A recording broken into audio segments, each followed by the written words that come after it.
फिर मैंने इस्लाम के बारे में जानने का प्रयास किया।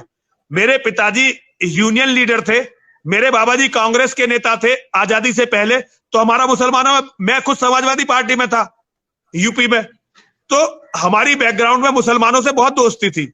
बड़ा आसान रहा मस्जिदों में जाना, मदरसों में जाना, कुरान पढ़ना। कुरान जब मैंने पूरी पढ़ी तो मुझे ये लगा संजय भाई कि मुसलमान इस वाहियात किताब पर विश्वास नहीं करते होंगे। जैसे मैंने गीता पढ़ी नहीं थी, मैंने अपने धर्म की कोई किताब पढ़ी नहीं थी, तो मुझे लगा इस वाहियात किताब पर कौन मुसलमान विश्वास करता होगा। 2.5 साल तक मैं धक्के खाता रहा।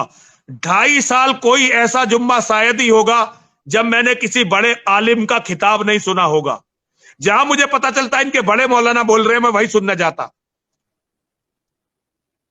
संजय भाई बता नहीं सकता, जिस टाइम मौलाना बोलते थे ना, मेरे शरीर के अंदर से आग निकल रही होती थी। जब मुझे लगा कि मैंने थोड़ा बहुत इस्लाम को समझ लिया, तब मुझे लगा कि यह धरती का कैंसर है। अगर इस कैंसर को नहीं हटाया गया तो धरती पर कुछ भी नहीं बचने वाला है। क्योंकि हर मुसलमान के जेहन में जो चीज है, जो उनके मौलाना बताते हैं, जो दिखाते हैं, वो बताते हैं मेरी पत्नी को, वो बताते हैं मेरी बेटी को, वो बताते हैं मेरी छोटी बहन को, वो ये बताते हैं कि किस तरह से हमें मारकर हमारी संपत्ति और औरतों को उन्हें जीतना है। और उसके बाद वो बताते हैं जन्नत के ख्वाब दिखाते हैं। संजय भाई ये इतना घृणित है कि जो आदमी मदरसों में नहीं गया, जो मस्जिदों में गया नहीं, वो इस्लाम को समझ नहीं सकता। वीडियो की क्लिप देखकर या किताबें पढ़कर इस्लाम को समझा नहीं जा सकता। इस जहर को समझने के लिए एक एक मदरसे में जो हो रहा है उसे देखना पड़ेगा, एक एक मस्जिद में जो हो रहा है वो देखना पड़ेगा।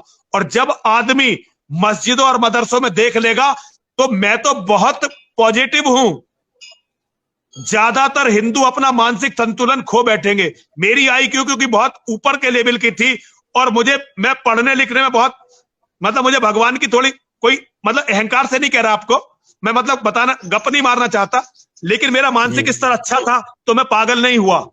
लेकिन एक आम आदमी यदि इस रिसर्च को ठीक से कर ले तो वैसे तो मैं भी पागल ही माना जाता हूं, समाज ने मुझे पागल घोषित कर रखा है, लेकिन कोई भी आदमी यदि इस्लाम की सच्चाई और इस्लाम ने जो हमारे साथ किया है और जिस गर्व के साथ मौलाना उसे अपनी मस्जिदों में और मदरसों में बताते हैं, यदि कोई भी जीवित आदमी उसे सुन लेगा तो पागल हो जाएगा।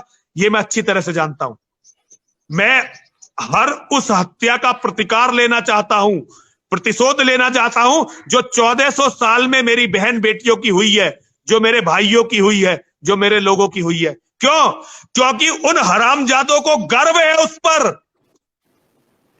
हरामजादे गर्व करते हैं मेरी बेटियों की लगी हुई मंडियों पर, वो गर्व करते हैं उन चिताओं पर जो मेरी बहन बेटियों को अपने आप जलानी पड़ी। शांत रहे, शांत वो गर्व से बताते हैं कि उन्होंने सोमनाथ कैसे तोड़ा, वो गर्व से बताते हैं कि राम मंदिर कैसे टूटा, वो गर्व से बताते हैं कि उन्होंने हमारे मंदिरों के साथ क्या किया। और जब वो गर्व करते हैं तो वो सारी चिताएं यहां जलती हैं, यहां पर